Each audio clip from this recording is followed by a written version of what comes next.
Let's get started.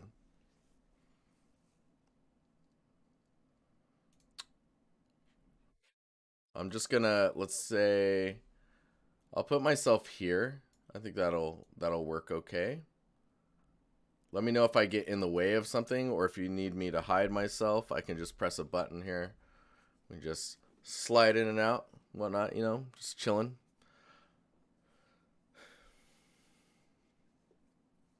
Yeah, the stream muted. Oh, that's funny. Is it too hot this time? Let's see.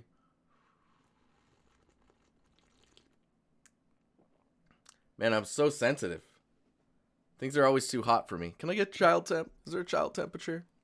Uh, yo, so this looks pretty sick. Not gonna lie. So this is from Adrian. I'm gonna go here and I'm gonna judge your thumbnail too. So this makes a great banner. And yes, your clouds are amazing. The thumbnail's pretty good as well.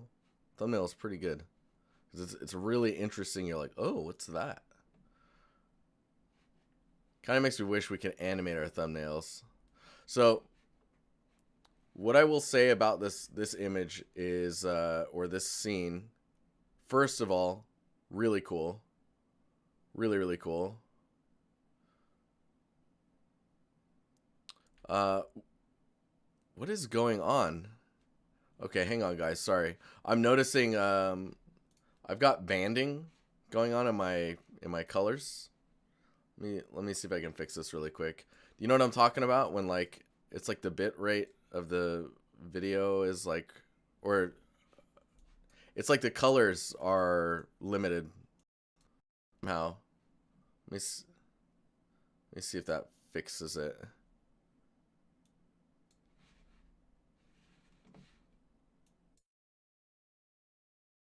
That did not fix it. When it's too crunchy, like the range is just not there. You know what I mean? It looks really bad. It didn't look bad on your guys' stream, right?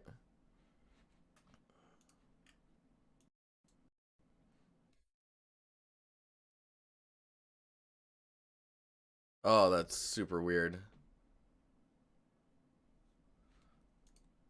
The images look good. You didn't notice anything too crunchy? I think it was fine. Okay. Well, on my end, the colors are going to be wrong, which is a problem, I think. Let me just try killing the, this kind of sucks because I just killed the browser. I'm just going to fix this really fast and just make sure. Because you know, like any of the screen color conversion. Yeah, so like what I'm seeing is not what you guys are seeing, but I'm seeing like less color, like the color bit rate or the color bit amount is lower. It looks like it's lower. Sometimes this happens and I don't know what causes it. Usually I have to use a different monitor for it. I mean, I could do that, but then you guys are going to be seeing me like this all day. I'm going to be looking down. This stream is always hype, even when we're having technical difficulties. I'll accept it. I'll accept it. It's like when your color depth, basically, it looked like it was 8 bits at a scene or 32. Let's see if that fixes it. I think I just fixed it. Let me... Yeah, it's fixed. Oh, yes. This is the build-up. This is the build-up.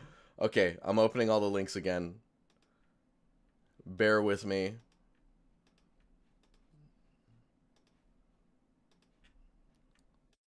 Oh, there's more to click on now, too. Oh, my gosh.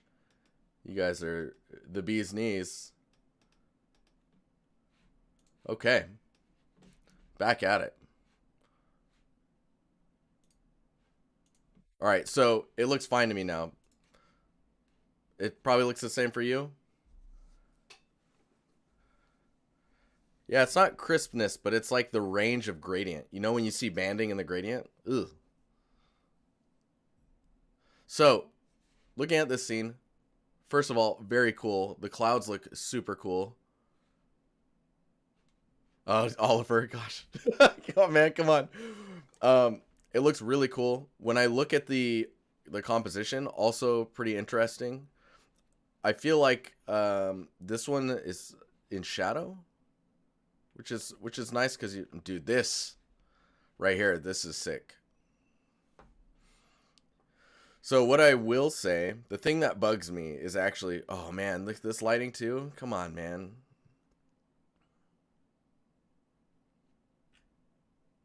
That's super nice. You've got a sharpening on this image, but actually in the video, it looks like temporal anti-aliasing is on, or maybe you took the video without the sharpening effect on there. So some stuff to highlight. When you do the close-up here, you'll notice that there's no contact shadows. Things just kind of look like they're floating here. So watch out for that. Yeah, you get a little bit of floating action where things just aren't grounded. Yes, how did you do the clouds? I believe that was talked about in the Discord, but I wasn't around to chat with that as well.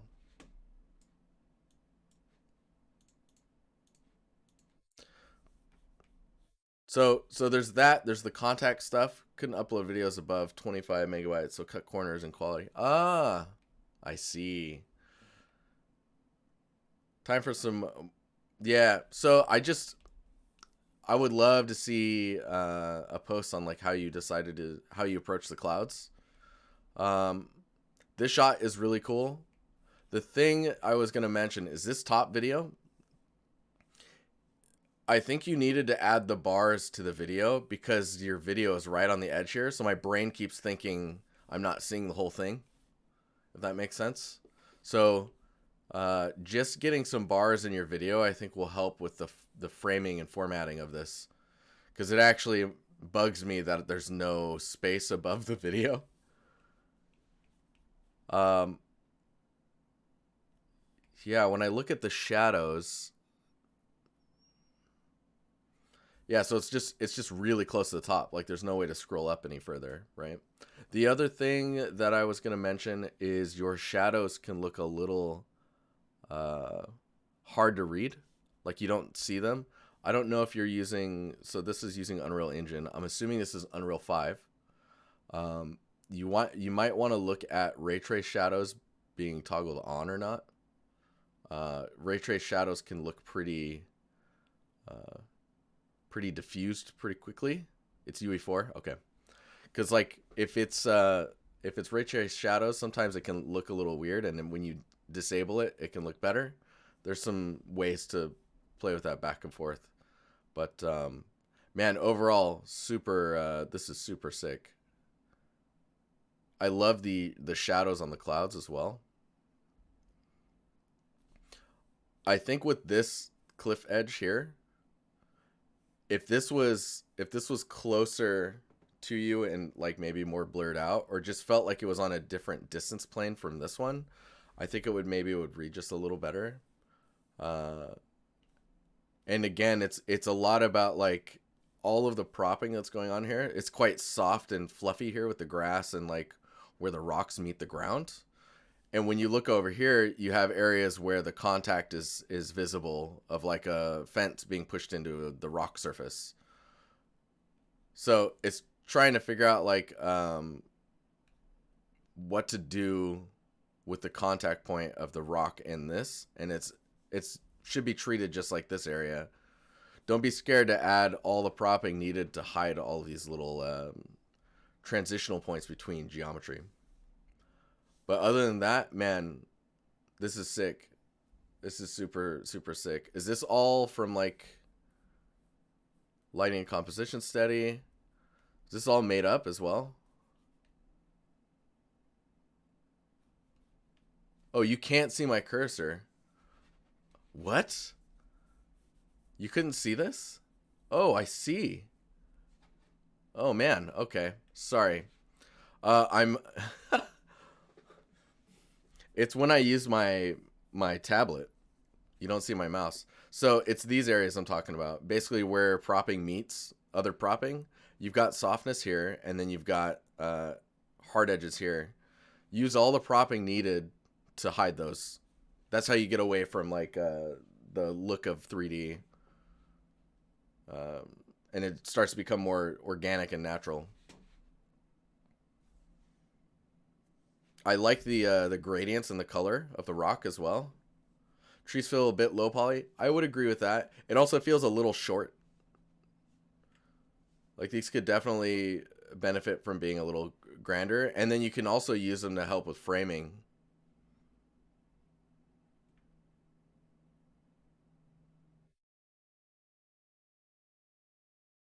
But yeah. I would see if you can get some space above this. Even if it's just posting a picture, one of these pictures, like really small, that's black, just to push the video down. Don't tell anyone. Because like maybe the video will be too high res at that point, and then you can't upload it. So just upload an image that's the same color as the background above it. That's just small, and it'll push everything down. Hacks. And yeah, maybe put a small lino. Dude, we're like on the same wavelength, man. Didn't sticker on the rock. Yeah, totally. Let's carve the dynasty logo in there. But really cool stuff, man. Really cool stuff. So unique as well. Look at this guitar. Holy cow. This is straight up such an upgrade. So you're very excited for me to critique this. I worked on it for quite a while and I'm really happy with the results. You should be happy with the results. This looks freaking awesome. Now I want to learn what I can do better. Okay. Man, I'll admit, this looks pretty freaking good. The pattern is really cool on here. I will say that because of that type of pattern, it can be kind of hard to read. Just because of the contrast and detail there. You could do the same thing, but like just crush the... I can claim the solution. All right, I'll take that. Oh, why am I not? Oh, that's weird. I would adjust the contrast of this. Because like if we copy this and... Oh no, I don't have Photoshop? What?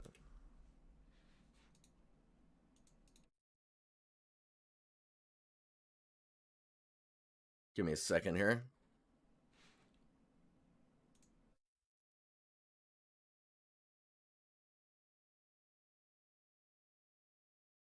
So like when you grab... Let's just grab this area. Well, we'll grab this spot.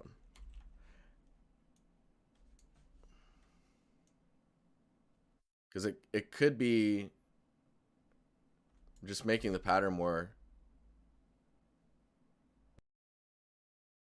please pay please pay 600. Like just kind of crushing the... Or not crushing the range, but like limiting it to a brighter value. I mean, it could even be darker like this, just so that it's sitting in the same... It's my real life pickguard. I mean, I totally get that. The problem I have is that it's so noisy. It makes it really busy, right? The other thing that I would notice is this versus this. You know, totally. Let's get in there with that quick selection. Like just don't tell anyone. Just do that. Much better. So whenever you come up with these solutions, I would just wizard. Those are a different material. I mean, it's totally fine that they're a different material. These ones feel flat. I think the problem I'm feeling is they feel flat.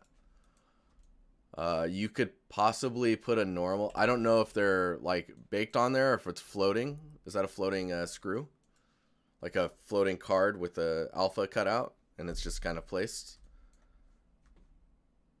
So if if it is like that, I would put some normal edges around here because you want that screw to actually push the pick guard in a little bit. So it's kind of like a little divot. Kind of goes, what were you saying in chat? It's kind of like it would be recessed, but it would also be taking a bit of this material down with it when it's screwed into the pick guard. Some other things are maybe like this area feels a little strange. You can see my mouse now. It looks like that dirtiness feels a bit arbitrary. These feel awesome. This whole, like, your materials are pretty nice, man. These scratches feel a little generated. Oh god. Like I'm like, oh yeah, I recognize those scratches. Making sure that they have like I don't know if there's scratches on the, like, where do those even happen, you know? Definitely generated. Let's see what else we got going on here. This looks great. Really nice attention to detail with the little dip in here for it being embedded in the wood. The scratches that are here, usually there's like a range. I don't know if it's visible in your post. Oh man, dude, the materials are, and your roughness, your attention to roughness is really strong. Yeah, look at that. Oh, nice job rotating all these so they're a little different.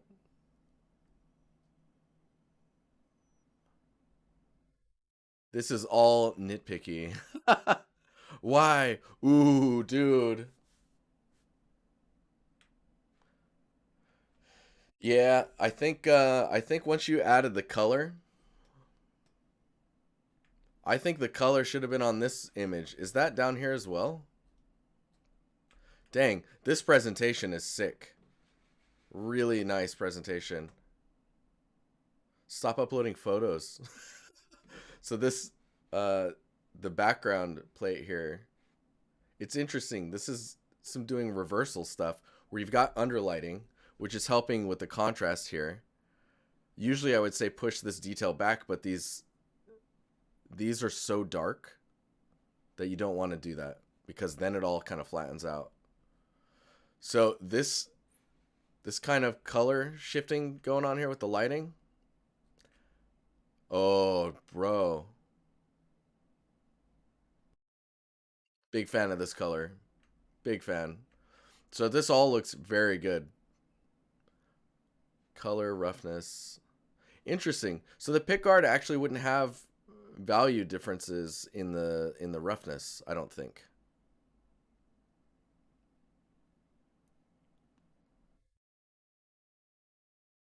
Let's see what else we got going on in here. The AO. So the AO is also a tad bit exaggerated. I would usually clamp it by like 0.8 and 0.2 on the ends, just so it doesn't gradient out too far, because it gives it a little bit more of a natural ambient occlusion versus wow, you got a coat roughness, sir, and a coat normal. My god, this guy. Yeah, look at that. This presentation is super nice. I am really digging this. How did you go about rendering that? Should you clip it before texturing or before exporting? I mean, if you use it for, if you use the ambient occlusion for some of the ways that you're masking stuff, use that one raw, like it is here. When you export the AO that you would use, that's when you would clamp the edges.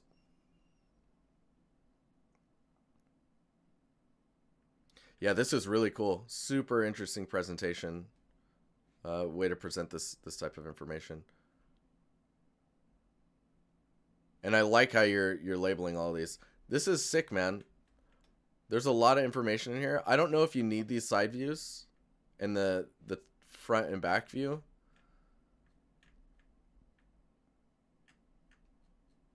Like, I would remove these two. and then let the rest speak for you, speak for your work. Because like if I scroll all the way up, there's a lot of scrolling. You know what I mean? But these close-ups and really like showing your material work is super nice. Oh, it's a Blender material breakdown. Interesting. And this is all rendered in Blender, I take it. Man, really nice. Yeah, Blender, Substance Designer, Painter, Photoshop. I want to see this render with the colored lighting. Really cool. Really cool. Get it to look like that in Unreal. It'll blow my mind. All right. Next up. I cannot say your name. I'm so sorry. Yeah, I think Yolen, just lowering the amount of images will help. But really strong work. Super nice. So this looks pretty cool. Let's see what we can...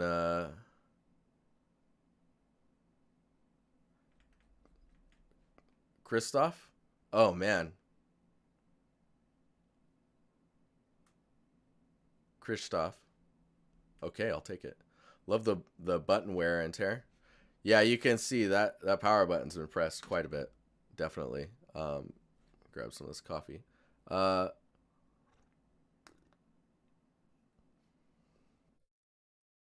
It's like right at the top. So the button wear is pretty solid. It's maybe a little even. I would show like the buttons that get pressed the most and the ones that get pressed like less. The edge here feels a little sharp. It feels a little dusty. Let's see. I am. How are you doing?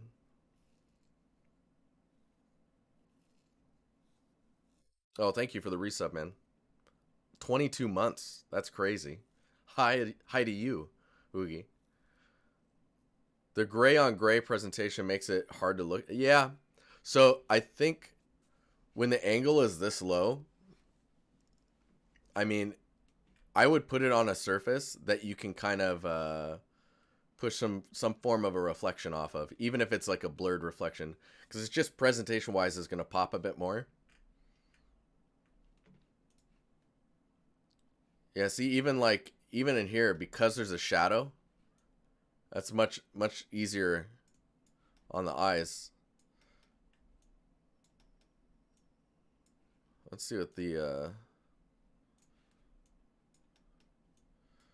yes, this is pretty dark. I think maybe this wouldn't be as dark. I'm not sure what this type of damage is either. But I think when it comes to the modeling, where are we at here? Matte cap. Yeah, when it comes to the modeling, dude, where's the... Isn't there a wire? There it is. So I would totally bevel these. Like, you got a bevel back here. That's good. I would bevel this as well.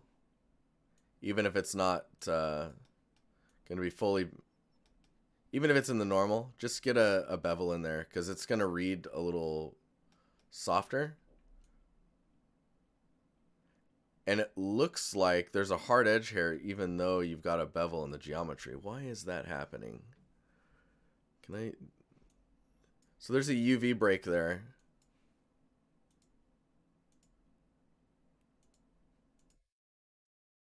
Okay, that's good. So you have a UV break there. That's good. Because the reason I'm wondering is... Oh, no, there's just a hard edge in the geometry. So you need to, like, soften all of those. Yeah, Sketchfab. But, yeah, and see, I'd bevel that. I think you're just missing out on some, oh, nice. Yeah, you can see they're split here. You're just missing out on the benefits of some weighted normals, as well as like just actually beveling the geo. Like here it might be okay because in your bake, it looks all right. It doesn't look like it's a sharp edge. You can see there, right? And if we go to this, then you don't see it. This is rounded enough. It's when you get to here that you see the sharp edge. So it's quite a picky thing to comment on. This type of surface normal as well, you're probably going to want to tile in the shader, which I don't think you can do in Sketchfab, but tis what it is. That's just something I'm noting down. It just yeah. What's the color look like? Base color. And the metalness. Okay, yeah. It's really shiny. For the roughness being that value, it's like that highlight is super blasting. But let's take a look at with this view.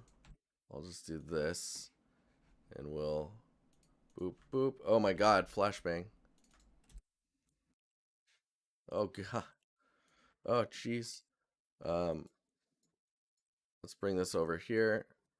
And just like looking at the range, it's just a little easier. And then of course you don't have any bounce lighting in Sketchfab, so the shadows are very contrasty. But I really like the storytelling in the in your roughness pass. Super nice.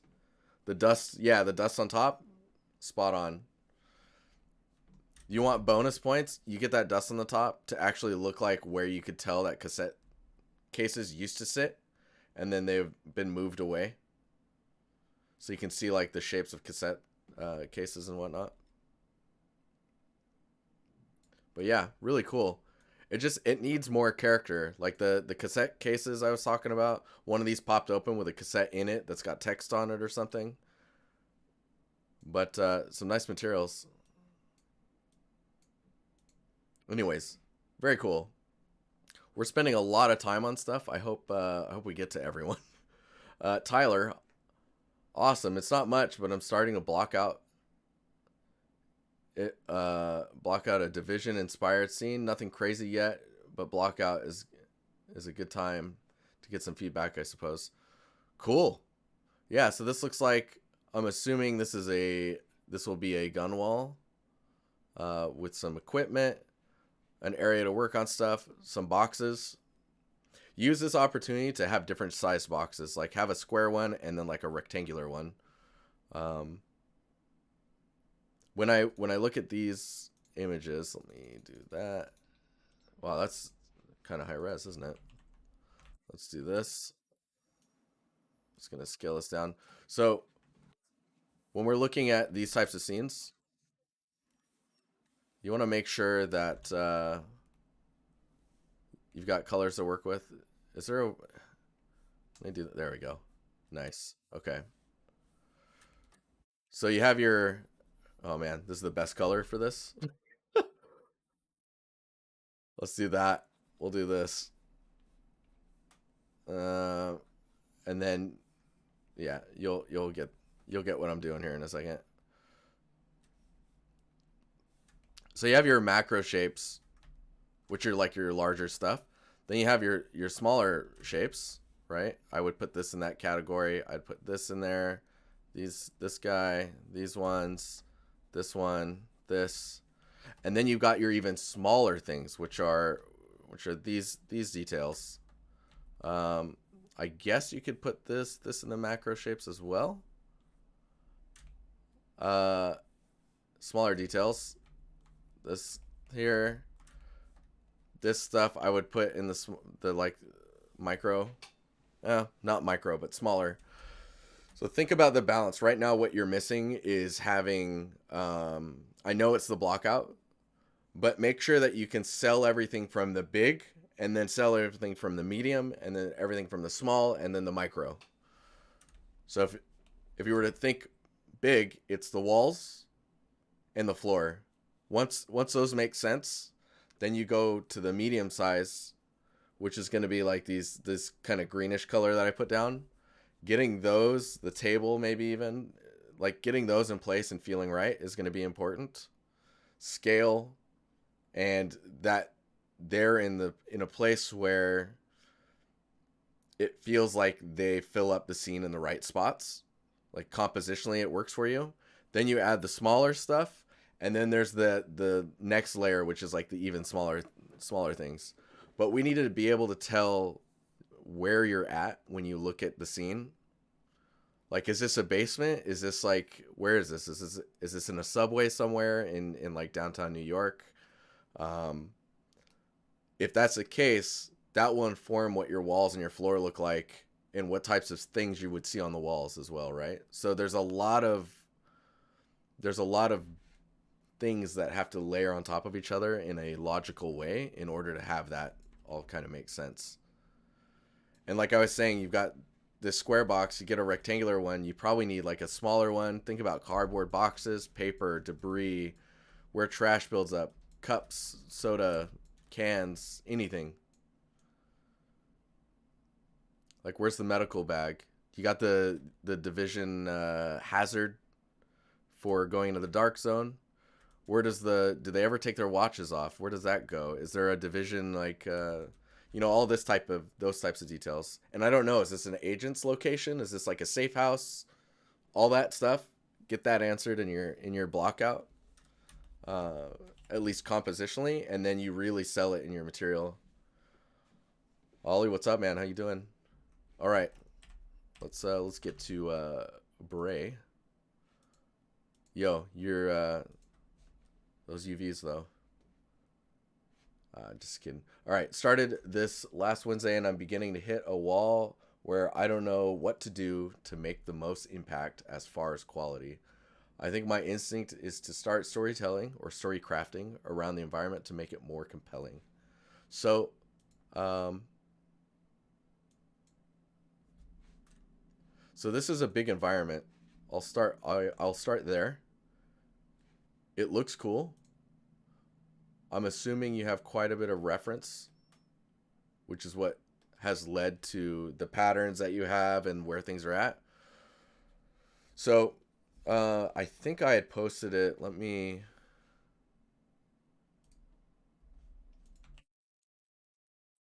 do this. I'm gonna pull this down here. I'm gonna load up an image really quickly. Just give me a second.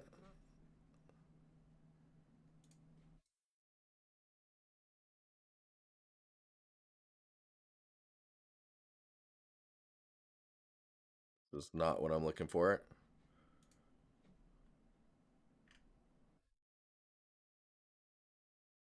Oh, where did I put it? Anyways, what I'm looking for is in my mentorships, I actually map out like what. Oh, it's probably in the sketchpad here. I usually map out what you should be doing, uh, in what phases, right? So if we look at this one, so you did your reference gathering, image breakdown, block out infrastructure. You're definitely there. Uh, Block out props. You've got all your props blocked out. I think what you're doing now is you're trying to find your composition and framing. One thing you're missing in your block out phase is I would texture everything, even if it's just a color. Just get color, fix all the UVs on everything, um, and then from there, find the angles you want, which it kind of looks like you have. Get your camera set up. You have generic materials on everything at least. You got your roughness values and your albedos in kind of an area you want. And then it goes to base lighting pass. And it looks like you've kind of done a base lighting pass as well. I don't know, dude, the freaking Batman. That's awesome. I don't know where you're at on like, why are we looking at this? You know what I mean? Like, you're saying, I feel like I need to start telling a story. Definitely tell a story. Or like, if you're not, zoom into an area like this little corner here, and get all the small little nuances, the little like where dust is, the area that you don't ever wipe that's under the coffee maker. And see if you can make the scene more compelling with just the lighting. Like it looks like you know where you want your shadows to be. You know which direction the light's coming in. What do we want to focus on? What are we looking at? Look at how the wall meets the ceiling as well. It feels pretty abrupt. You could put some, in the States we call it crown molding. But after you get that base lighting pass in and you've got all of your materials on everything, then it's about getting that character into the surfaces, right? So like this couch, extremely hard edged. I know couches can be like hard edged like that, but they still will have the weight and a bit of a slump in the shape, just because of what gravity and using a couch does. And try and kill all of the sharp edges. Get bevels on anything, and oh, these look nice. Tune all of your materials, because like after you've got your assets kind of created, right, you want to be looking at material balancing and kind of pulling everything together. And then it's polishing, where it's pushing more composition tweaks, lighting tweaks, storytelling, continuing to balance and adjust the materials for the composition, and just the balance of the scene, and any of those like smaller details I was talking about. And then it's all like rendering from there. So I think you're somewhere around here. And you can see like these little markers are for like the weeks. Most of the work happens around here, because you can see it's like week 4 or 5, 6, 7, 8, 9. You can just kind of push your way forward. Hey, thanks for the resub, Polygon. You're awesome. But yeah, hopefully that was helpful. Man, this coffee's helpful. I'll tell you what.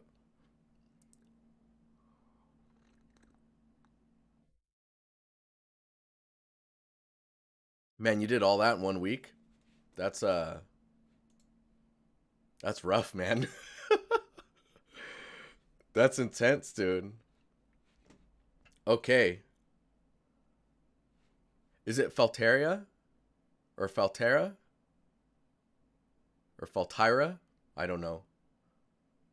The coffee's getting to me. Faltira? Nyla? Alright, I'll work with Nyla.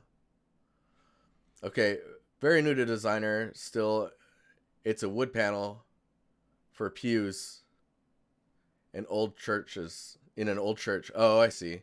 I was like, pews. My brain was looking for the second pew. I was so confused. It's for the pews. I'm like, all the pews. So if you have any other renders, I would love to see like what each of the maps look like. You can smell the wood. It's very soft feeling right now. There's some patterns that are happening on here. Yeah, so feel free to message me directly if you want to like make sure it gets to me and I don't scroll through all of the images. Just message me directly all of the maps and we can take a look at them. While you're doing that, I'll go to the next one and then I'll come back to you. Oh. Here you go. Oh my gosh, you're already... Here we go.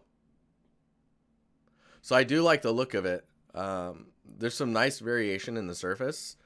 There's some... What I want to see is the maps. Give me a second. All right, cool. Yeah, what I want to see is the maps, because I want to see what you're doing. Oh, they're too large because you don't have nitro? I mean, they can be screen grabs if you want. Yeah, so I'm not a material artist, of course, but I like the idea of when you have a surface that there's a secondary element to that surface that helps ground it, right? So like if you're doing a sidewalk material, it's the sidewalk, it's not just sidewalk. Like what's the sidewalk made out of, right? It's not... Sometimes it's concrete only. Sometimes it's mixed in with little like pieces of like rocks or small pebbles.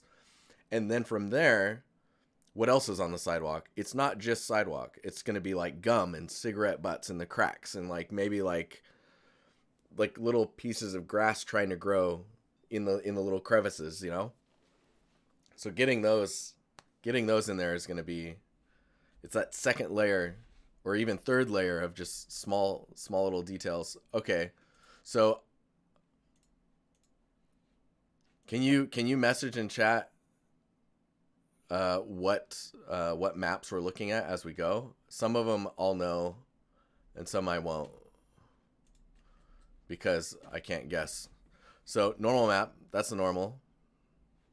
So you're saying, so this is the AO, okay. And then Albedo, roughness. This is height, okay. This is roughness. Okay. Got you. Okay, so the little like these like little cracked stuff going on here in the normal, I probably wouldn't have it in there unless there's a really good reason like what that is. It says in the URL. Are you kidding me? Oh.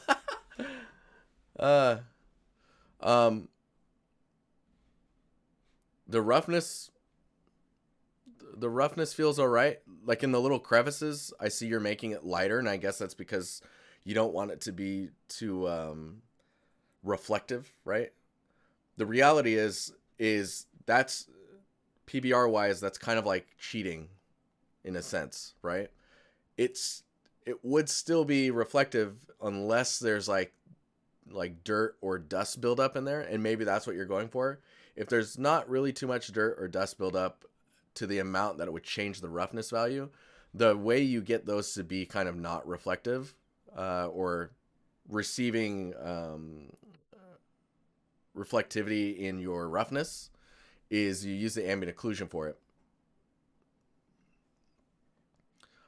This is the height map. I don't know if you need a height map for this. This info here, I'm not sure what that is. Let me see if I can. So this info shouldn't be in here, I'm assuming. It doesn't, there's not anything in the surface that's explaining why the height would be different in those areas like that. That's dips. Those are really big dips in the height information. Like, and they're so big that I would expect to see them in the albedo and maybe even in the roughness. And then with your ambient occlusion, what you're doing with your AO here is it's becoming too much ambient occlusion. Like, you have to think about it in the ways of like these grooves would be really deep if there was AO collecting in there. What you would probably want to be seeing is the ambient occlusion being in the crevices between the pieces of wood, and maybe not much more places. Like even these are really dark. For it to be that dark in the ambient occlusion, those would go really deep. And I think again, it's just this detail here. This detail here would probably I don't think belongs on this type of surface because I don't know what it is. Hopefully that makes sense what I'm saying. Albedo looks pretty good. These look like wet spots, like where the wood is wet. But the height wise it goes down as well. It's interesting. Yeah, I would highly suggest seeing if you can download materials where you can break them down and see like what their maps look like to get an understanding of where they're at. The swirling patterns here are quite interesting. I don't think they need to be present in the ambient occlusion. And depending on what they're implying would tell me if it would transition from one plank to the next or if you should be offsetting them. So like the swirling's happening here, but then it doesn't continue here. Maybe it starts here. So they're offset. This leads me to believe this is some type of like cleaning pattern that's happening to the surface on top of the wood after the wood's been laid out. So it's like kind of happening over all of it. But yeah, this is why I like seeing maps, because it's so much easier to give feedback and highlight the things that are really causing the issues. Um, because when you look at it, like this image, for example, if we bring this into Photoshop, as it gets smaller, it's going to just turn gray, right? So that's the average value that the material will have in shadow being added on top of the albedo. This is why I would say it's usually pretty dangerous to have like a lot of range like this. Let me see if we can't. Like even this is better, I think.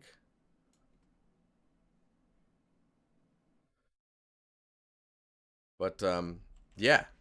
Okay, I think I've highlighted a bunch of stuff for you. I will continue onward. But I'm super happy to see you diving into materials, trying that stuff out. Always think about what is the material, why does it look the way it looks, and what am I trying to tell with every detail that I add on top of it. Is that detail need to be in the normal, or is it only in the roughness? Maybe it's only in the roughness, or maybe it's only in the normal but not in the roughness. Like if there's a clear coat on top of it and then you dent it with like a hammer or something, that wouldn't change the roughness, but it would change the normal, right? Cool. All right, Camille. What's the down low here? Let's see here. Okay, so no text in there. Just a robot, an R2. Looks cool. Looks really cool. The I don't have a side view, so I can't really tell the curve of the lens on the front there, but it feels strange, the curve of it, if that makes sense. Uh, Having it on a white background is kind of it's doing okay because there's some reflection on the ground and then you got the shadow. I'm not sure how big this is. I don't have a sense of scale with it. Maybe with the screws you can do it.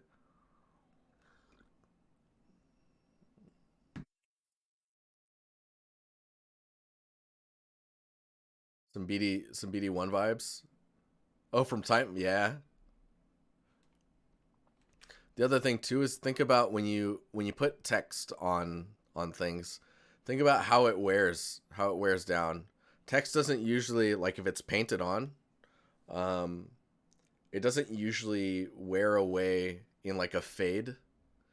It usually chips away, right?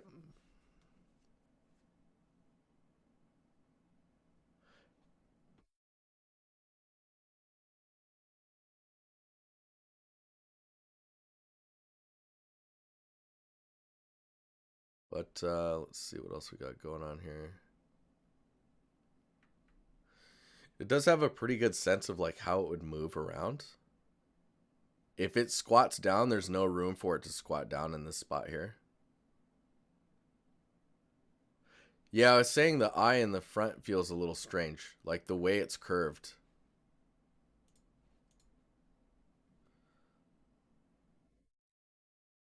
I would look at the curvature of lenses because it's usually like, let me see if we can.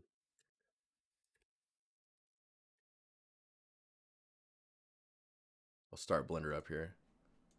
They seem too thin compared to the rest. Pretty cool when I see the chunkier feet. Yeah, you want the feet to help like support the weight of the unit, right? So like if we go into that's a very good point. Let's see if we can't isolate. Nice, that kind of works.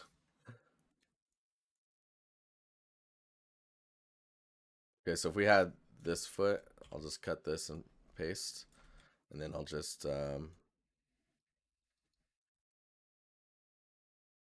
mind me.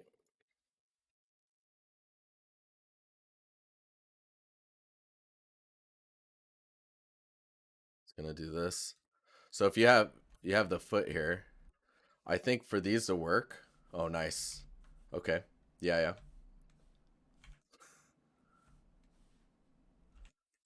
These are gonna have to be like something like that. Oh, I see what's happening now. Okay.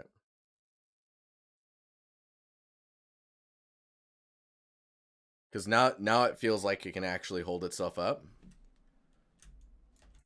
The other thing is like if it were to crouch down, there's not really any room here, so you would probably have to like go in and um,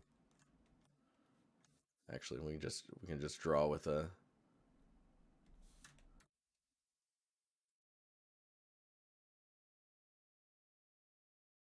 I don't know what I'm doing here. Um, you probably would have to give it room for it to actually like collapse down. Like if it were to squat, it would clip right. It can't actually squat further than maybe another. It probably can get about this low from this edge.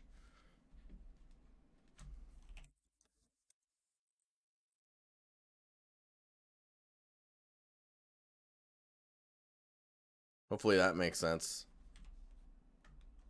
Looks cool. And then just some elements to help us understand the scale of it. Uh, and then I'll highlight the lens thing here really quickly.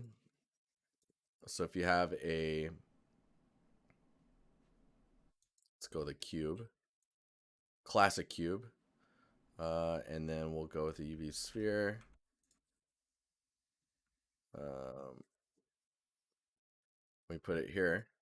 So a lot of the times lenses that are on units are going to be further in like that versus like um, the halfway point.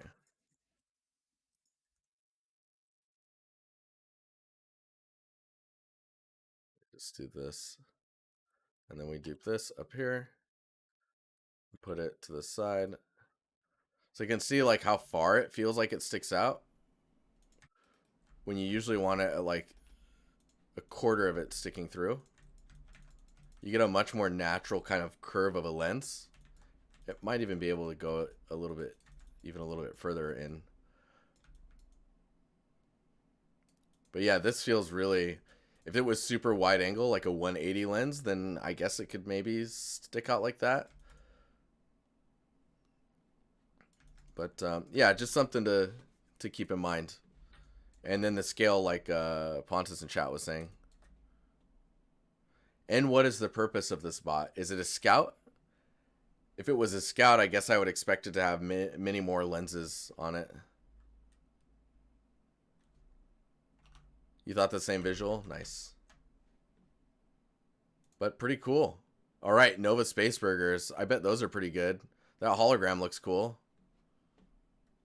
The way this is presented is really nice.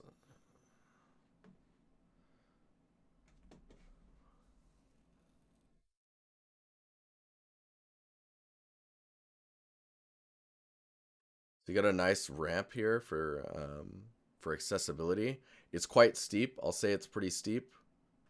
This would probably, what you'd actually probably do in real life is, let's see if, oh, I don't know if you guys can see this, but it'd probably go out like this. Actually, even further. It'd probably go out and then ramp down this way. And then this would just kind of do its thing.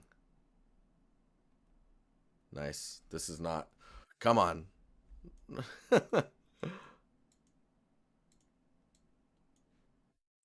And you would go up this way. Because like that steepness, that's rough. That'd be a pain to go go up and down. So and in that regard, I guess it would go around the trash can, maybe another trash can here. Less gravity, so it's easier to go up, isn't it? I mean, after you eat these Nova Space Burgers, you're probably much lighter, right? Oh, dude, cool city in the background there, cityscape. I like the logic that you're having with like putting the text above the trash cans, like another hologram. I can also tell that this is more of a production. Yeah, so you worked with a team with lyrics, and you built this scene out. I think you can tell that it's a kit for sale because you've thought about everything as a kit. So there's branding, you've got boxes, you've got canisters, all the small little props you need, the larger props, all the micro detail, decals, graffiti, a brand, everything. Lights, it's all designed around this kit, right?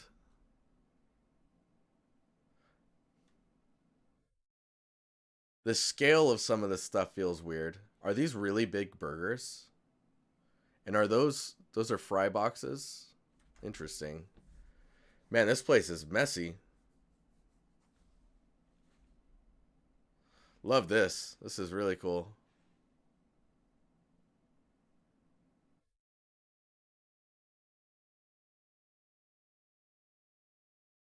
Yeah, big packages just like I like it. uh oh my gosh. Man, everything in the interior as well.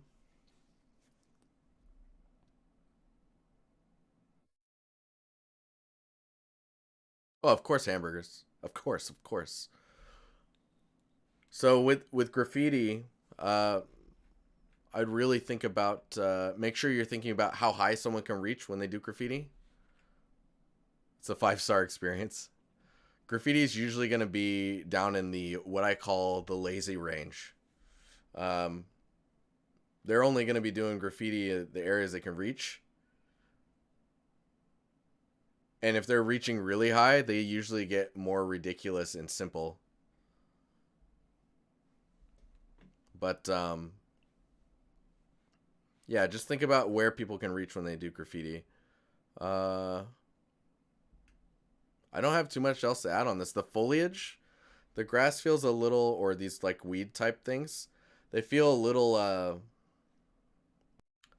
like the normals haven't been volumized, where like everything is kind of being treated as a volume, And the rocks are having a problem with contact shadows, which I think has a lot to do with the fact that you're just using these kinds of light sources.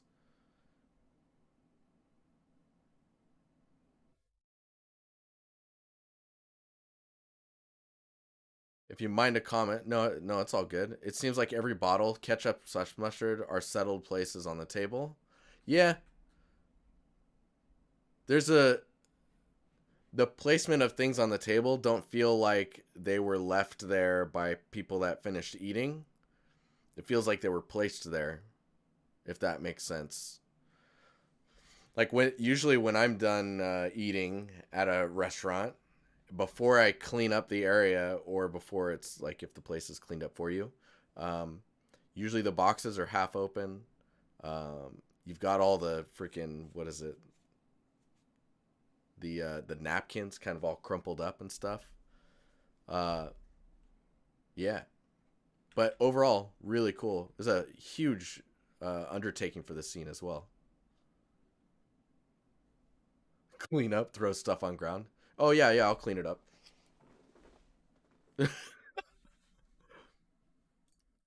Pretty sick. Pretty sick. All right, Salvador. Hey, Din. Blockout started a few days ago. Going to be following a tiling plus decal sheet workflow. Um, will be a storage unit, kind of just focusing on the feel of the space and mood for the lighting. Any feedback or ideas is much or most appreciated. Thank you. Okay, let's see what's going on here. Okay, so right now I have no sense of the space. You were saying it's a storage unit, kind of. If this is abstract enough that it starts to become difficult to be able to understand what we're looking at.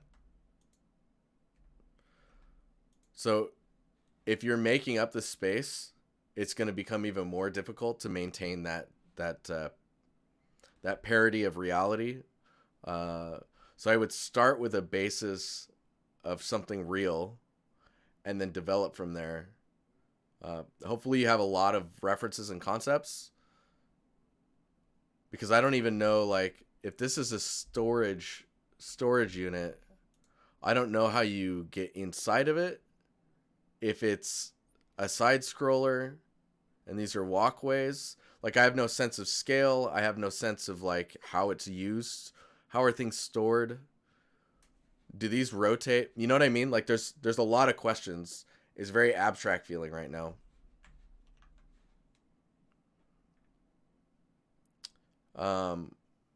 But yeah, I think getting a lot of references and grounding everything in some form of a reality as well as scale is gonna get you there. And now I've just realized that Salvador is visual door, and I've been calling you visual this whole time. Can I call you door now? But yeah, it's. I just need to understand how it works. Right now, I can't tell. Lighting wise, it's quite interesting. But I definitely need some context. And you can do a little bit of that already in the block out just with familiar shapes, right? Like this kind of looks like railing of some sort. I don't know how big or small it is. So there's other elements that could be blocked in to help us understand scale. Pretty cool though. And yeah, hopefully you have a ton of references to help support you in your adventure. Okay. Joshling, what's up, man? Final project for my university course that I finished a couple weeks ago. Nice. That's pretty cool. Is that why am I only seeing this thing? There we go. That's weird. So this looks pretty cool. There's a lot of information here. I would say so. Oh, nice, a video too.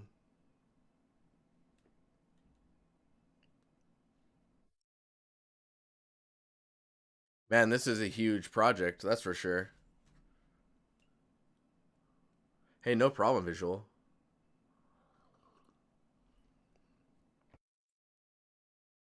Yeah, I like the attention to detail of the tracks. Always a big fan of these detailed lighting views as well. Albedo looks pretty good. Or the unlit view of it. Nice. Some kits to play with. And some props.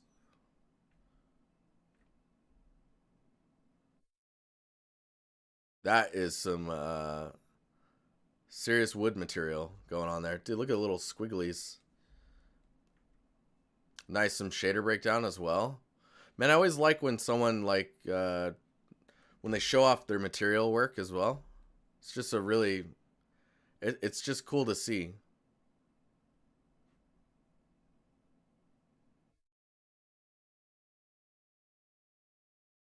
Unlit is lit. Hawks, how you doing? Bubbles, you're right. We need poop in the street.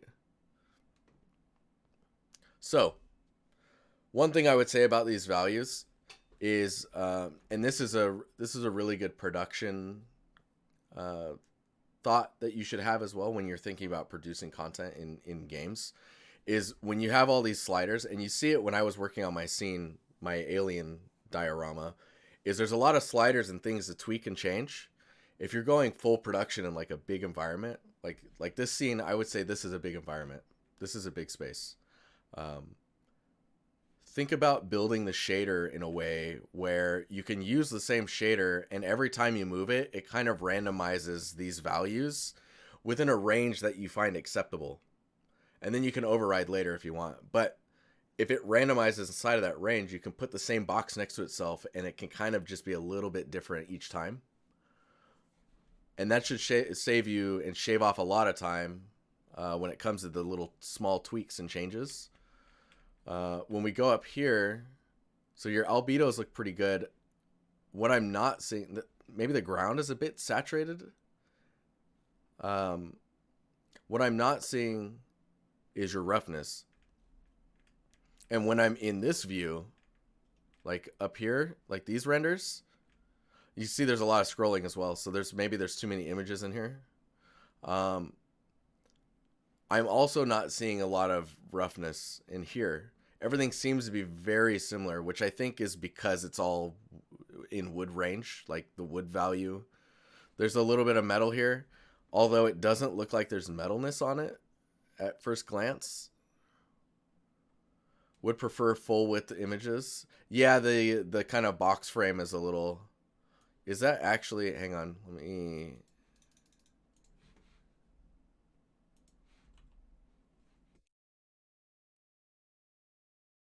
So it is just very... So it does go to the edge. So I think it's just a matter of going into ArtStation and telling it to fit full width. I don't think you need the text at the bottom because all of your stuff's over here. Maybe you could sign it with like a small your name down here. Let's see what else we can point out. So when I was saying roughness, everything feels pretty rough, like surface wise. It's not, everything looks like it's sitting in like the 0.7, 0.8, 0.7 to 0.9 range where nothing is really standing out reflective wise. And I mean, that makes sense. I get that. But because it's like it's supposed to be dry. But the difference is like there's opportunities like with the glass, for example, to get that to pop out more. Getting some contrast between the glass and the frames around it. Getting a like if we go, let's see here. Like when you go down and you're looking at the fly through here.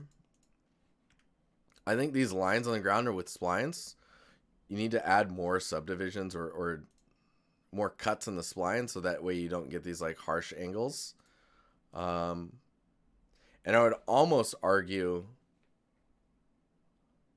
on getting some more depth in there. Like, and one way you can do that is you can make a mesh that samples the same material as the ground and use that mesh to pull the ground up a little bit where you want, so you don't have to sculpt or paint the ground height information. Maybe that'll break a bunch of stuff. So you can have like a mesh that you can place that blends in perfectly with the ground and just kind of gives you that ability to lift the ground up a bit. It'll give it some more volume. We need horse poop in the road for sure. And when I was talking earlier about the phases of where are we at here? So you got your reference gathered, image breakdown. I'm assuming you did a lot of breakdown of references. Looks like Red Dead 2 was a big component. You're blocking out your infrastructure, you're blocking out your props, and then your composition and your lighting are like, this is the composition is like going down the street. And you've got a few angles. This shot's really nice. If you just posted this, you could just work on this shot and make that one shine and you'd be good. When it comes to the direction of the light, so the shadows are all right. The shadows are just really bright. So maybe your ambient is too bright. And I will say it feels like when you look at this shot that you've done your infrastructure pass, which is putting in all of the walls. Is there a link to that? No, there is not, Gouda. But if you take a mentorship, no. I posted it in the Discord a little while back. I'll post it in the Discord again at some point. I actually, side tangent, I'm making a video on this process and like all the check boxes to make as you go through that. So look out for that one after the Miro video is completed. I only have two hands, sadly. So yeah, it feels like you've done your infrastructure pass, which is essentially getting all of your buildings in place, the railing, where steps are, where the floorboards are at, all of that stuff. And then you did a propping pass, which is like these, I would say the medium shapes. And you can see it especially when you're down here. Scroll, scroll, scroll. So down here, you've got these to build the structures. So this is your infrastructure. You go down, this is your propping pass. And of your propping pass, you've got a medium size shape. And then I guess you could consider this large. I would put this in the medium as well, just because of how thin it is. And then all the other props are small. And then these are micro, the little lantern and the bottle. I think you need 2 or 3 more large props. Medium props seem pretty good. I would see if you can add 1 or 2 more. And then the micro props, you probably need 5 or 6 more of those. And it's just so that you can fill in the little, like you're kind of doing it here, but filling in the space and the little micro details that happen. Like go play Red Dead and just go look at like what's in the little areas. Like see the grass here? That's a great addition. And just getting all the little small details and breakup that connects the large to the medium to the small to the micro. You need that transition, and that's how your eyes perceive stuff. Is you average everything out and you look at the big stuff, and then when you look closer, it shrinks. And then Bubbles needs the poop train in the street. But take all of that information and just use that as like your guide moving forward to the next scene that you're working on. Because this is pretty cool. You only had a few weeks to get the props and final tweaks done to meet the deadline. So that's, oh man, a tumbleweed blowing by. Yo, now you're talking. Anything to make the environment move, like these telephone wires and the like power wire things moving around. That's good detail. Some dust blowing around. Yeah. So the one thing I would say is, so you said you only had a few weeks to get props and final tweaks done to meet the deadline. So what I want to tell every person who does projects for school is meet the deadline of the school and don't stop there. Like whatever phase it needed to get to meet the deadline of school is great. Now you have all the time in the world outside of the time that your school takes up for other things to fill the scene and polish it to the point where you're really happy with it. The wheels are inside of the ground. You're talking about these? I mean, that's kind of okay because it's dirt, right? Defcon, what's up, man? How you doing? But yeah, don't stop just because the project's done for school. The scene's done when you feel like it's done. Super nice though. Well done on completing your scene while also making it like this much information. It just needs all those little tweaks. It basically is it needs that last 10%, which is usually the hardest part. Okay. Mr. Smith. So I think you've got a couple shots here. This is looking pretty cool. It's a bit hey, no problem, Josh. Hopefully that was helpful for you. So this area here feels pretty good. This is pretty good as well. There's some nice breakup on the edge there.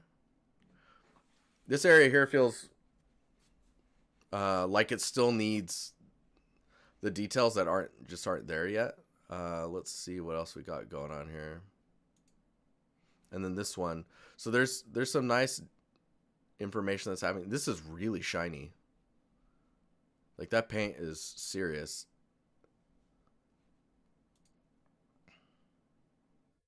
Yeah, movement in a scene is always good. If you have video.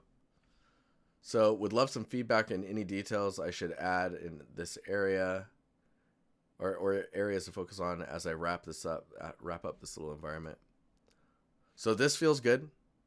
The metal, like the little subtle differences in the roughness is nice.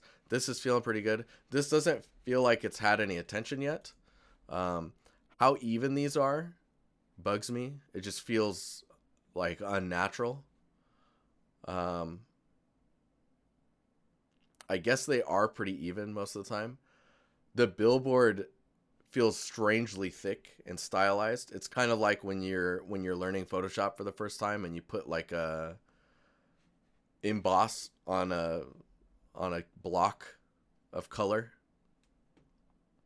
I would find ways to break things up and tell a story.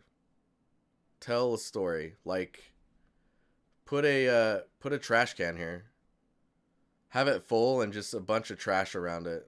Like it just hasn't been cleaned up. Take one of these lights and just dim it a little bit. All the lighting is pretty even. Most lights have just slightly subtle different values. Like this sounds completely insane, but if you make a blueprint with lights in it, give it a range where the light is a little darker or a little lighter randomly within a range that is acceptable, where it's so subtle you almost don't notice it, just so that every light is slightly different. Um, these lights are pretty diffused, but I would still add some type of an IES texture on here just to give it some information to project on the walls. It could be pretty blurry as well. It doesn't need to be like crazy. Random float is in range is a great node. Yes, random float's pretty sick. I haven't used it nearly enough. Yeah, there's not really much advertising going on in here, and then every once in a while someone's gonna spill something on the wall. So like these gradients are really nice, but just adding a little bit more, like the spilling of a, I don't know, a coffee. What else? There's usually some type of markers on the wall. Like, are you looking at much reference?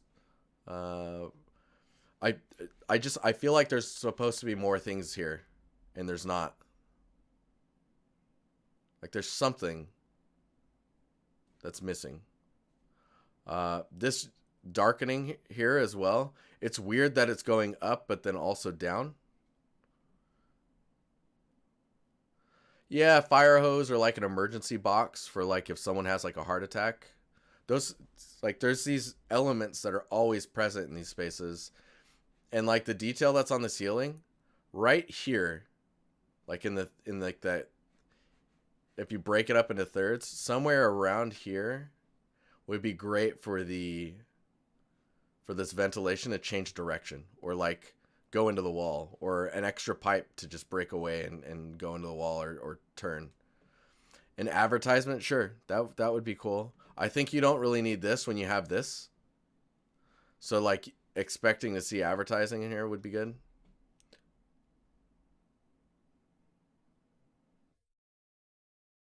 Yeah, breaking up, I mean, it's not breaking up the modularity by adding unique details. It's compositionally adding details to break up modularity, but also um, making the place feel even more real than it is. Like, why isn't there a trash can here? It feels like there would be a trash can here. Um, in Sweden, there's a little thing that you can scan your card for before you get onto the train. It just like is like a little fob thing. There should be a sign somewhere that tells you what like trains are coming. There's all types of like really small, subtle details that usually are present that I just feel like are missing. And I mean, it can be clean like this. It just needs the elements that you expect to be there, and your brain just fills in the rest. So, how much should I be following references versus building out these kind of extras? An honest trash can? You don't want like a trash can that lies, Pontus? Um, I would say everything grounded in reference will help bridge the gap between believability and not. Even if it's a completely stylized, made up scene, the fact that there's not a trash can here feels strange, right? So, real or fake, taking inspiration from reality, because reality is how our brain has perceived things since we were born. We know when something's not there, we feel weird. Only if you can make it tell a story, a fake story, than on the honest trash can. That's what the I mean. This scene could be called that, the honest trash can. He's just trying to do his job, but it's full. Someone needs to empty him so that he can keep being a trash can. Um, but yeah, I think I've I've gone on this long enough. But the materials here look really nice, and I think it's just a bit about polishing up the little details down here and kind of bringing in some of the elements that help tie it together. One trash can always lies, one always tells the truth. Oh my gosh, I remember this scene. Wait, did I miss? Hang on. Hang on.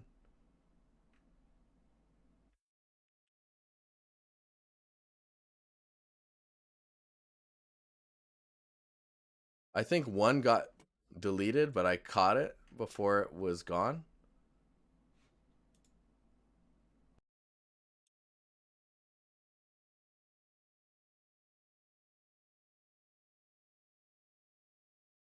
You deleted it? Well, I grabbed it. Should we be looking at it?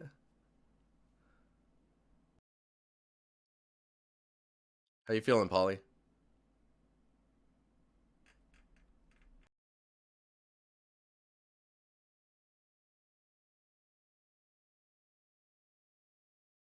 Exposed? I'm just gonna open some others here.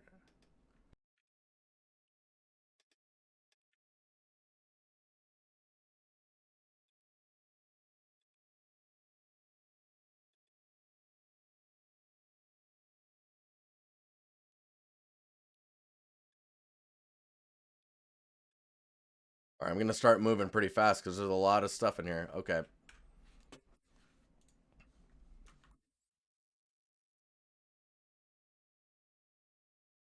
I saw a gun. I saw a gun. Check it out. It's a gun. All right, let me scroll up here.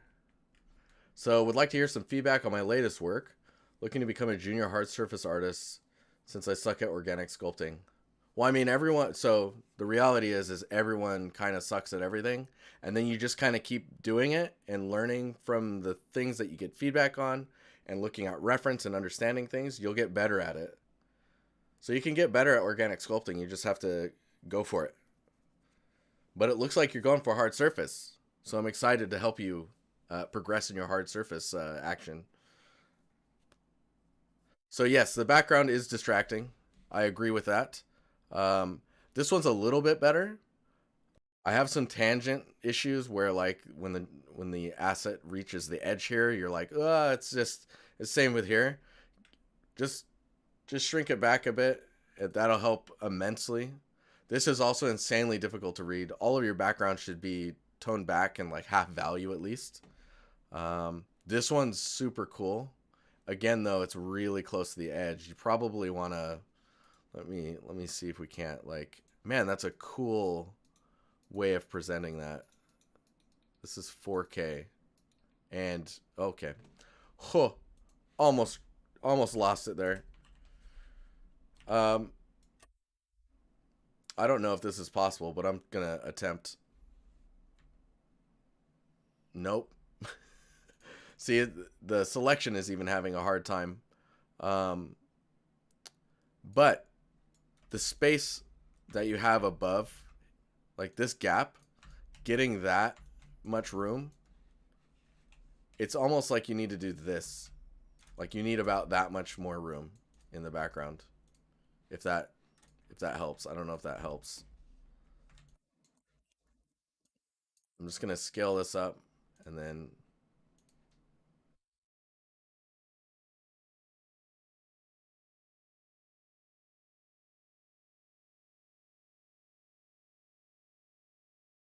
perfect.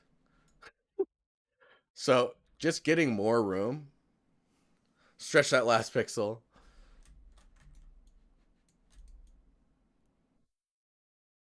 So more room would be good. So same between here.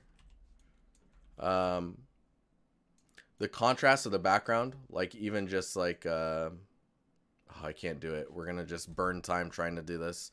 But the background should really be pushed back so that you can really focus on the asset. I don't think you need to focus on these at all. The wireframe is nice. I think that given the asset, the things we should be focusing on is these hard angles and how they look more geometric than they should. Like a lot of the weapons that you see being created in real life are very, they're not very hard edged, right? They can still be like, this is pretty cool, but like this feels like a design choice. This one feels like it's geometric, right?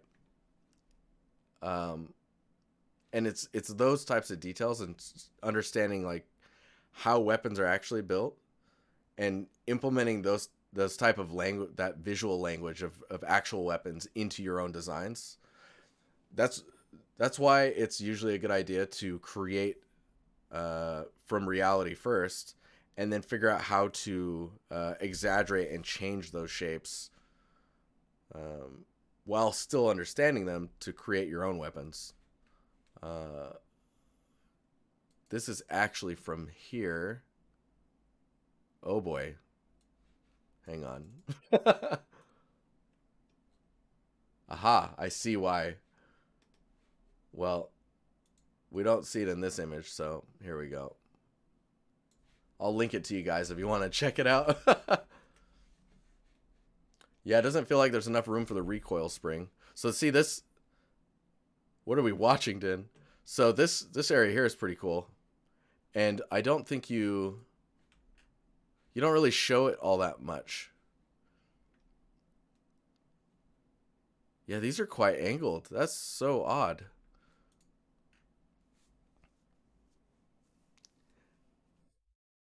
But yeah, I would go in and understand like, okay, this is where this is where that is, and draw those connections to a real weapon.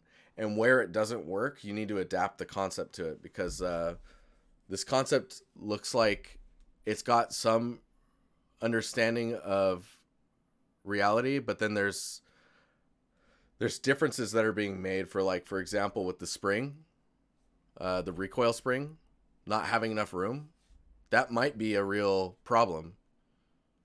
See, there's a bolt release, safety, magazine release, ejection side selector, charging handle, charging handle. So material wise, everything kind of feels similar in dirtiness and like wetness look.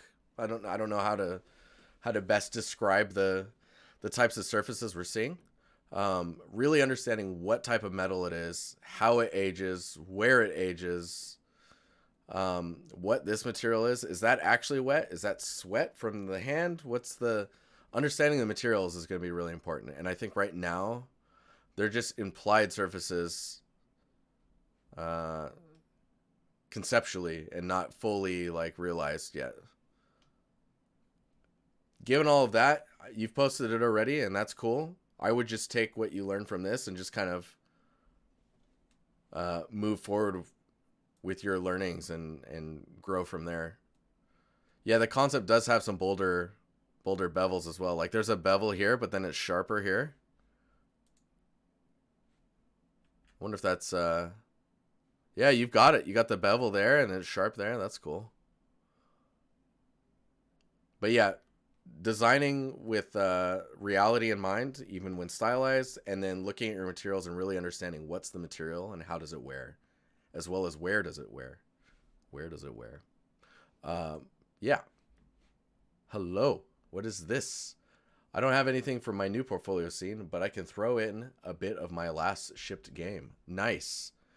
Concept blockout, level design, in-engine assembly, lighting, and foliage painting for the Stormcast camp in the city of Dredheim. And who does it who? Production work, first job in the industry. Ooh, nice. I mean, this looks really cool. There's a lot of logic that's involved here. I love the, this is broken down, but then we rebuilt it with these things. Yeah, this is cool.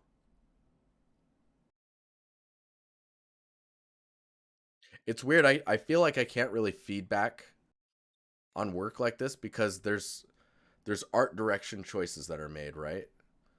To help identify. You know what I think's really cool about this is it feels like a miniature.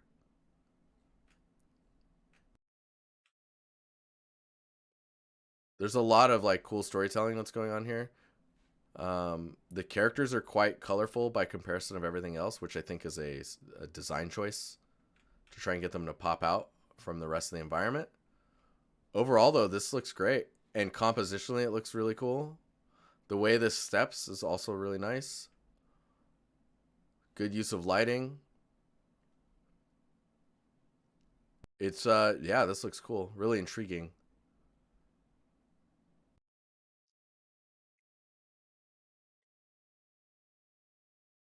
We pay you to critics. This is for a VR title? Interesting. Huh. I don't have too much else to add on it. Everything looks pretty unified. Maybe the edges are a little low poly, but that may have been a limitation. This is another reason why I have a hard time feedbacking on people's production work. Is because there's so many things that are involved that make this as low poly as it is, right? You know what I mean? It looks cool though. It's very balanced as well. It's super dark out there, but I think depending on how the game plays, that's how it's needed to be, right? PC VR, working on mobile VR now, and it's so restrictive. All right. Nesta. Hi, I'm new to the Discord. Welcome, Xavier. I've recently done this relighting work. I would appreciate some feedback and one question. As lighting artists, what do you think would be most important piece to show on your portfolio? Thank you so much. Okay, so let's... Hey, Swedish. Okay, so I feel like I've seen this scene before. Likely have, as it's just a relight. So I'm looking at these. So one thing I would love to see is just the angle staying the same when you go through these different lighting scenarios. For a lighting artist, I think it would be important to show your understanding of different light sources. So go for like artificially lit places, go for naturally lit places, go for mood lighting. Like, is this, what type of mood are you going for? Is it scary? Can you make a happy scene terrifying? Can you the lighting scenarios where it's artificial, or it's, you're trying to like get a specific feeling out. Those are all extremely important. I think your understanding of how you're using your lights as well is quite useful. So like using light sources and showing the light source in the shot, seeing what your light sources look like, how that light source affects everything around it. Because like, let's say there's a light up here and it's shining down. I'm assuming, since I'm not a lighting artist myself, I want to see what type of light hits the ground based off of what light that is and how it hits the wall using an IES texture, understanding like, okay, is that an IES profile, I should say? Are you understanding the type of light that you're using? Are you understanding the temperature that the light should be creating? How bright is it? Are you overdoing it? Is there a, like, if there's stylistic choices happening, is it consistent between all of the lights? You know what I mean? I think that's really what lighting artists are looking at. That being said, I'm not a lighting artist. This just is the reactions I've seen from being in the industry for so long and understanding like, okay, lighting artists are telling me this about my scene. I need this to work better. I need this to be better. And the things they're thinking about, the stuff they're interested in, I just spewed all of that out to you. But so yeah, in these scenes, these are mainly directional. You're saying skylight, HDRI sky. I mean, that's cool. These shapes feel very strange. I don't know if that's like the broken glass. That feels super weird, the glass itself. But the way the light is coming in, I think when you actually have the light coming in, this is more interesting than these ones. Because these ones I don't have context of. I kind of understand this one, but there's not a lot going on outside. I would just put some trees and other plants and other objects out there just to kind of fill the window so it doesn't feel like it's going to nowhere. And this shot is actually the best one in my opinion because you're getting some nice like surface read. There's some cool reflections happening. Really nice bounce lighting happening. You got some rays coming in.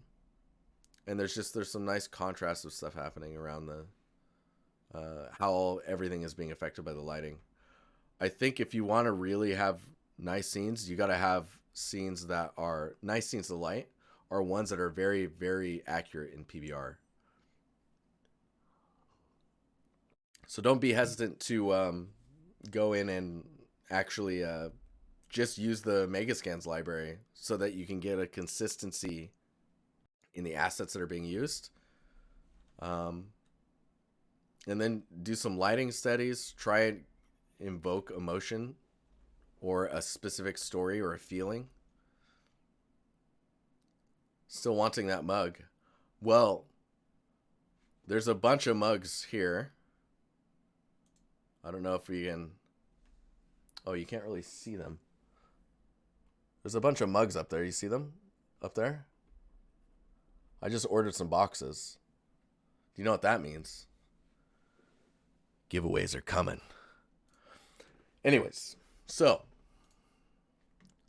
I'm going to hop to the next one, Shokri. So work in progress. So here's my almost done 19th century medical chest. Unboxing video confirmed. Coming to your household. I need to add some more roughness, but it's pretty much done. There's no opacity on the bottles, but didn't render it. Also, sorry on low quality of render. Haha, edit, better resolution. Nice. So, this is looking nice, man. This is looking real nice. Like the wood surfaces here are looking pretty good. Let me just copy this. Yes, you need some labels on these bottles, sir. Let's. Why? There you go. Oh God. Oh jeez.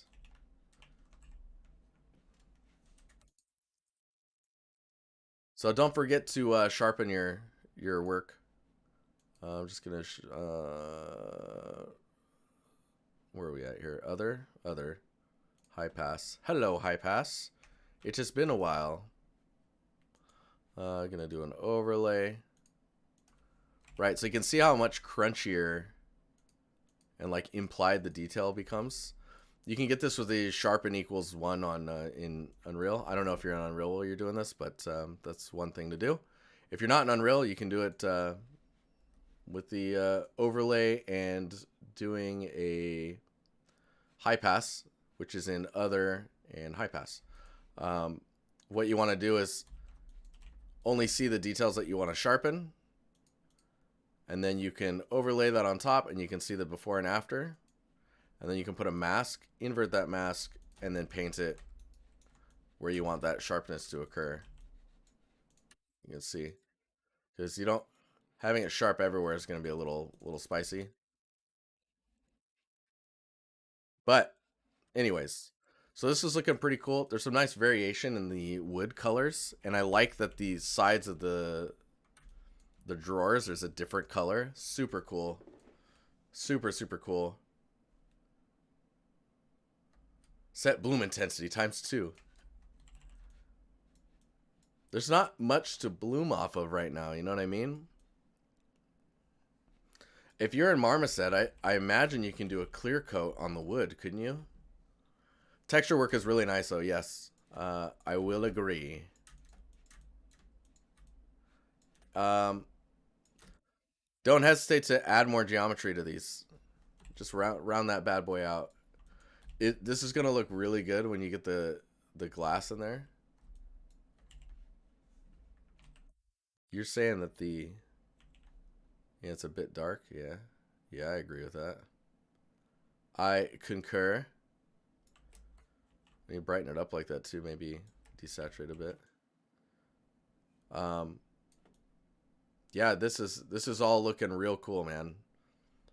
There's some scratches that I feel like are missing, like where this thing is and like how it meets there.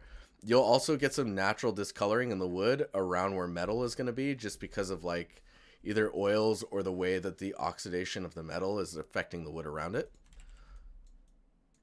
It's usually going to happen around things like this. Maybe not in the handles, but I guess the other thing to think about is because this closes all the time, these hinges are very small, so right now you don't really notice them all that much. But because this closes all the time, you would expect these areas to just be having some type of contact damage or just some aging that's occurring on them. I would try, haha, I would try and take this material and put it on this inside area just to see what it looks like, because it might help people understand more that it actually closes and opens. But it could just be wearing down the color here a bit more and showing more of this edge color inside of here. Dad joke. But yeah, it's looking pretty good. It's looking real good. You want to get extra points? Put it on a rug or something. It just needs to be on something. It is on this ground of unknownness. But the edgeware is super nice. Super duper. I would get some. You need another material in there. Is there like could there be like paper somewhere? Paper is like sticking out somewhere. Or cloth. Yeah, cloth is really good. Like one of these bottles, instead of the little cork, it's got a bunch of like rag kind of shoved into it to try and keep it closed. How do you open it? I mean, that's another really good.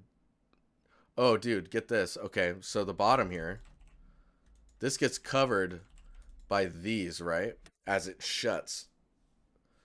If you could do some like scrape patterns that just show that motion over years and years, that could look pretty cool. It could only be in the roughness too if you want. You can do it really subtle. But it's looking nice, man. It's looking really nice. Okay, Hawk's Fury. Yo, this is pretty cool.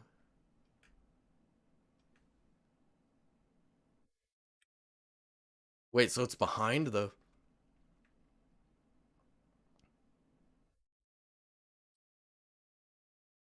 That's pretty cool, man. Oh wow, and that's the concept. Whoa, that's cool. Yeah, it's yes, this is cute for sure. Let's copy this. Bring it here. Away with you. Nice stuff as well, Shokri. Super nice to see. Okay, I'm gonna just bring this in. You've done a pretty good job at matching those colors. There's some areas where the colors could pop a little bit more. And like you can see the exaggerated cable. I would commit to that same exaggeration. So that's basically the thickness language that's going on. Like this thickness here. Oh man, come on. Come on. So this thickness here, let me just highlight it with this color. You got that thickness, this thickness here, this thickness. This is all in the concept, right? You got that one here, the thickness here, this thickness, the diameter of this, how tall that is, the distance from here to here. This is filling with water too. There's little fish down there. So got to get those fish in there. But you can see the distances, there's less consistency in what you've done versus what's in the concept. And those consistencies, they're very similar in the concept, And translating those over, how did you learn Blender? I'll answer that in a second here. Um, so consistency wise, it's trying to make sure that you get the those same languages across. Like with stylized art, everything is kind of following the same. There's a rule that whatever you're looking at has set for the way that it looks. And so locking in all of those rules, identifying them, and then being able to replicate them is kind of how you get that feeling. That being said, you did a pretty good job of color matching a lot of stuff. There's some purples you're missing maybe in the flowers here. Or these like little buds. But I mean, overall, this is really, really cool. Scale wise, maybe it could be a little bit more squished as well. You can see there's also a little bit of tapering. So like there's a little bit of like a curve here also, and yours are quite straight. Getting that curve in there would be good. The width of this versus the width of yours. I mean, of course, I know it's a concept. You can get a very similar look if you lower your FOV so that it flattens out a little bit more, and then you get that orthographic view. But yeah, really cool. Really cool. Nice attention to detail, too.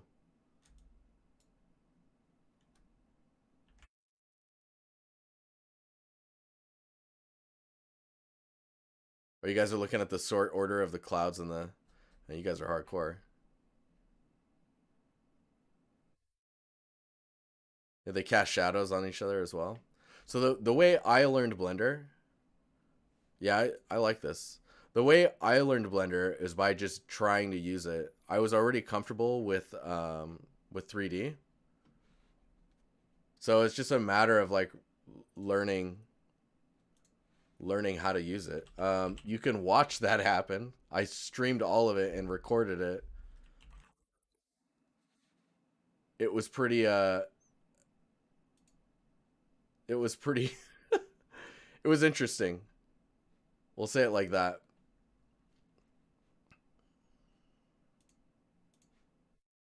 Let me see if we can locate it.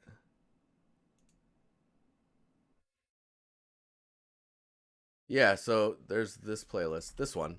I'll link it here. There you go. That one's just sitting there watching me try and use Blender. Let's keep going. We don't have much time, and I need to blast through some of these. So, we got Tree, Tim from Prey Studios. Dude, you're not game dev. There you go. Want to update some of my portfolio and want to get your take on this kind of old piece. Some things I maybe should add or avoid in the future projects. I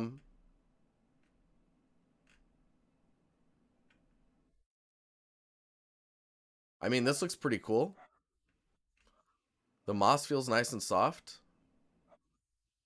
I think the trunk or like the normal or the material for the trunk feels a little strong. Um, Man, this looks cool though. Blending this in with, you can see how dark this is by comparison to the ground. Getting those to blend in would be nice. The lighting feels a bit uninspired. Yeah, I think taking the normals of the leaves and kind of volumizing them to like clumps and then getting a directional light and then maybe like another light could be really nice. Think about what you could do with like the railing here and like maybe you place some lights under it, that light from the bottom. That could be kind of cool. So you could have some lights from the bottom and then like an ambient like a soft directional light of like another color that kind of illuminates the ground, and then that would make the background, you can push the background back and then do a pretty good like separation of the background from the tree. You could maybe do some color variation in the leaves, but compositionally it looks cool. It's just, you're like, cool. I think the most interesting part of it is this area, and then just looking at these types of details here. The style of these looks very different from the style of the trunk, like color-wise. They don't really feel like they belong together yet, so getting that in there and some transmission to get those darker areas of the leaves to brighten up a bit would help. But yeah, hopefully that was helpful. We have a door here. It's from Adam. Hiya. Hi-oh. Some quick renders from Painter. Would love your feedback on this piece. I did for art test. Standard pipeline, ZBrush sculpting, and baked into a 2K texture. Maximum poly 1500, which I squeezed into. Dude, they always do that, man. You're always squeezing into the poly counts when you're... Yeah, see it like breaks down here? Like always fighting to get the polys to look just right. How many are there? 3?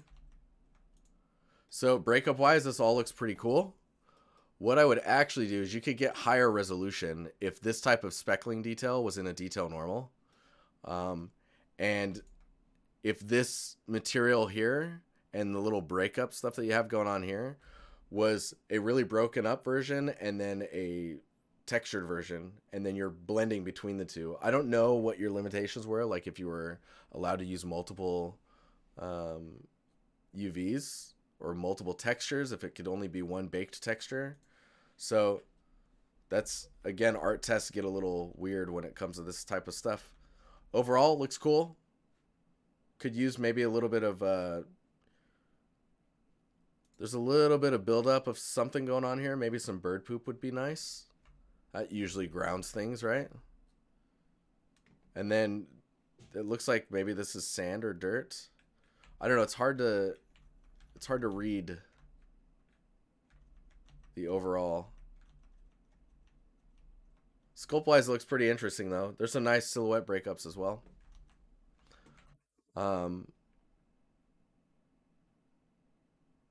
Yeah, I guess the only things I have to say is it feels really stylized, and the ambient occlusion is really kind of getting... There's some like really pixelated caking going on in there.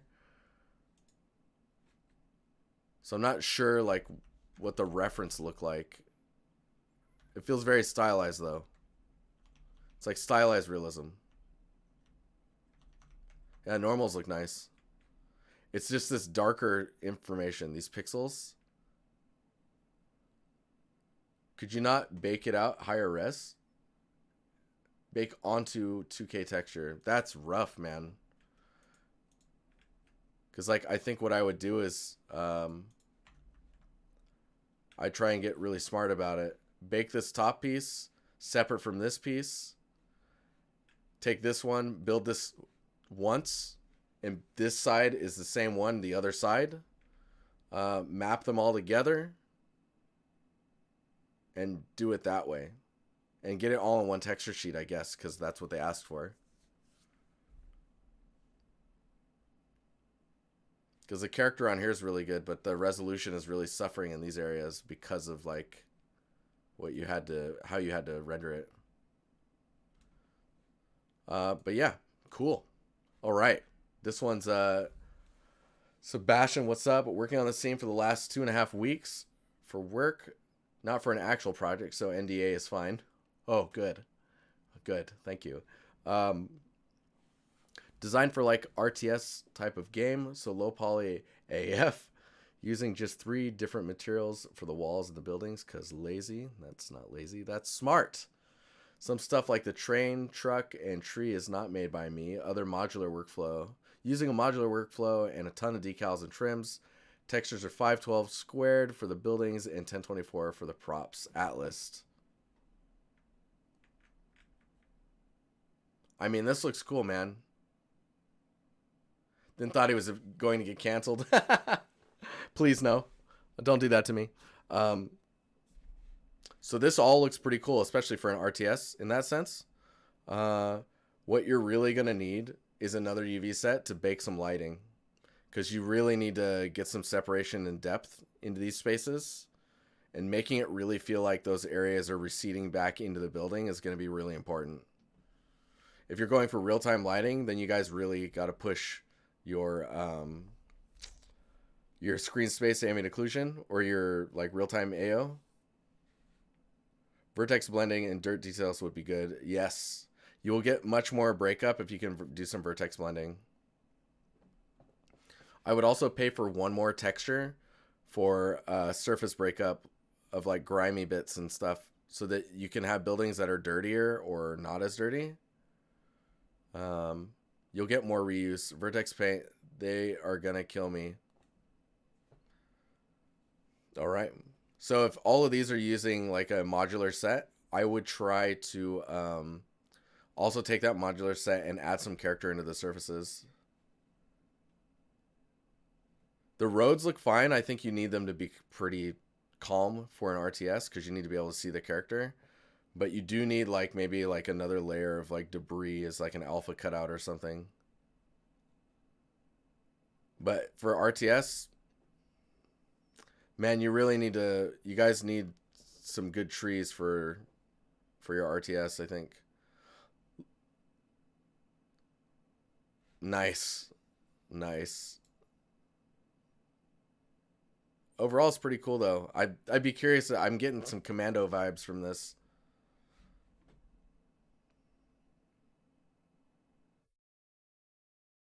These are like 1 million tries freebies. Oh, look at this. This is work in progress by Christian Antoni.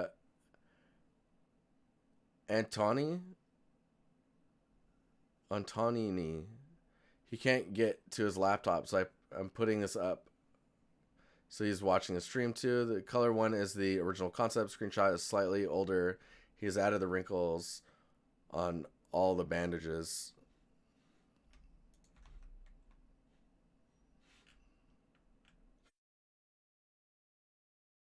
That's looking pretty cool.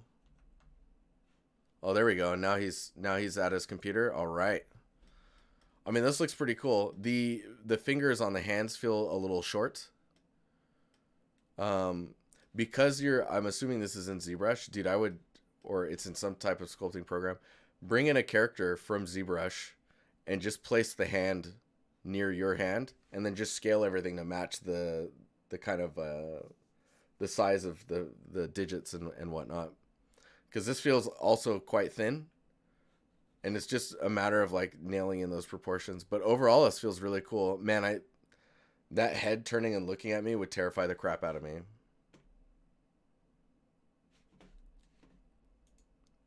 Let's look at the concept here. Yeah, the handle is quite small. See, the hand feels quite chunky, especially here. You get this really thick part of the hand. The glove on my hand's kind of cool looking. It's for my screen, so I can like slide around easily. Little floating sphere things. Yeah, this is cool. It's pretty sharp as well. Nice. Nice. Oh, and then Hawk's Fury. Hawks, didn't you post something? I can only look at one thing of yours this time around, especially since the stream is about to end. But post this in critiques, because oh yeah, he's but dude, it's nice to see you posting some stuff. I'm gonna go through. So the stream is about to I think we're about to end it here. I appreciate you guys posting all this work. Holy cow, there was so much to go through. I'm gonna just switch to this one. Hello. Studio mode this thing, and then turn this thing off, and then studio mode back.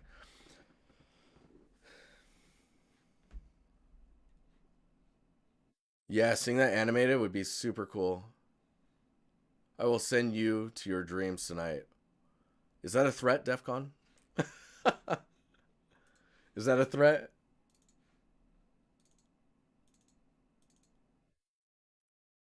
Oh man. All right. Let me get this thing up here. So that sounds like a threat. Well, you guys have been super productive this week, that's for sure. Some super nice work from you guys. It's always cool to see your guys' stuff. Yes, I think I'm gonna get out of here, but Before I do that, let's see if there's anyone streaming that does art. We can raid them. We can raid them. So Crimson streaming, and I like raiding him a lot. He's fun to raid. He's got, I don't know what he's doing. Oh, he's looking at grappling systems. Nice. Okay, he's going deep. Oh yeah, Deadmau5. What did he call me? He called me like these nutties. That's right here, man. Feels good. Okay, let's do this. Let's raid this bad boy. That killed me. These nusties. Dynasty? Oh boy. Oh jeez. Okay. I'll see you guys later. I'll see you in the Discord. You can join here. Come hang out with us. All right. I'll see you guys later. Peace.